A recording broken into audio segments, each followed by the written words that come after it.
ಕರ್ನಾಟಕ ರಾಜ್ಯದ ಹವಾಮಾನ ಮುನ್ಸೂಚನೆ. ಇಂದು ಕರ್ನಾಟಕ ರಾಜ್ಯಾದ್ಯಂತ ಎಲ್ಲ ಜಿಲ್ಲೆಗಳಲ್ಲಿ ವ್ಯಾಪಕವಾಗಿ ಮಳೆಯಾಗಿದೆ. ಮುಖ್ಯವಾಗಿ ಗೆರಸಪ್ಪ ಉತ್ತರ ಕನ್ನಡ ಜಿಲ್ಲೆ 18 ಸೆಂಟಿಮೀಟರ್ ಮಳೆಯಾಗಿದೆ. ಕಾರವಾರನಲ್ಲಿ 17 ಸೆಂಟಿಮೀಟರ್, ಕೋಟಾ ಉಡುಪಿ ಜಿಲ್ಲೆ 16 ಸೆಂಟಿಮೀಟರ್, ಆಲಮಟ್ಟಿ ವಿಜಯಪುರ ಜಿಲ್ಲೆ 11 ಸೆಂಟಿಮೀಟರ್, ಆಗುಂಬೆ ಶಿವಮೊಗ್ಗ ಜಿಲ್ಲೆ 11 ಸೆಂಟಿಮೀಟರ್ ಮಳೆಯಾಗಿದೆ. ಈಗಿರುವ ಹವಾಮಾನದ ಸ್ಥಿತಿ ಏನೆಂದರೆ, ಶಿಯರ್ ಝೋನು 18 ಡಿಗ್ರಿ ಅಕ್ಷಾಂಶದಲ್ಲಿ ಉತ್ತರ ಕರ್ನಾಟಕದ ಭಾಗದಲ್ಲಿ ಇದ್ದು, ಅದು ಸಮುದ್ರ ಮಟ್ಟದಿಂದ 3.1 ಮತ್ತು 7.6 ಕಿಲೋಮೀಟರ್ ಎತ್ತರದ ಮಧ್ಯದಲ್ಲಿ ಇದೆ.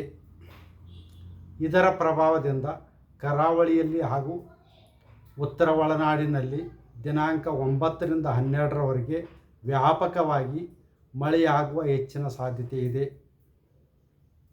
ದಕ್ಷಿಣ ಒಳನಾಡಿನಲ್ಲಿ ದಿನಾಂಕ 9ರಿಂದ 12ರವರೆಗೆ ಹಲವು ಕಡೆ ಮಳೆಯಾಗುವ ಹೆಚ್ಚಿನ ಸಾಧ್ಯತೆ ಇದೆ. ಉತ್ತರ ಕನ್ನಡ, ಉಡುಪಿ ಹಾಗೂ ದಕ್ಷಿಣ ಕನ್ನಡ ಜಿಲ್ಲೆಗಳ ಕೆಲವು ಕಡೆ ಅತಿ ಹಾಗೂ ಅತ್ಯಂತ ಭಾರೀ ಮಳೆಯಾಗುವ ಸಾಧ್ಯತೆ ಇದ್ದು, ದಿನಾಂಕ 9ರಿಂದ 11ರವರೆಗೆ ರೆಡ್ ಅಲರ್ಟನ್ನು ಘೋಷಿಸಲಾಗಿದೆ.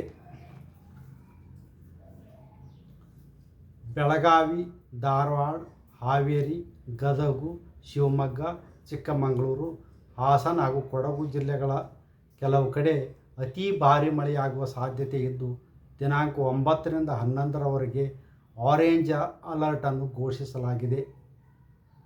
ವಿಜಯಪುರ, ಬಾಗಲಕೋಟೆ, ಕೊಪ್ಪಳ, ಯಾದಗಿರಿ ಜಿಲ್ಲೆಗಳ ಕೆಲವು ಕಡೆ ಭಾರೀ ಮಳೆಯಾಗುವ ಸಾಧ್ಯತೆ ಇದ್ದು, ದಿನಾಂಕ 9ರಿಂದ 11ರವರೆಗೆ ಯೆಲ್ಲೋ ಅಲರ್ಟನ್ನು ಘೋಷಿಸಲಾಗಿದೆ.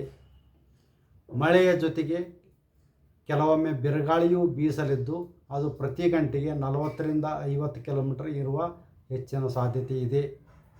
ಬೆಂಗಳೂರಿನಲ್ಲಿ ದಿನಾಂಕ 9ರಿಂದ 12ರವರೆಗೆ ಮಳೆಯಾಗುವ ಹೆಚ್ಚಿನ ಸಾಧ್ಯತೆ ಇದೆ.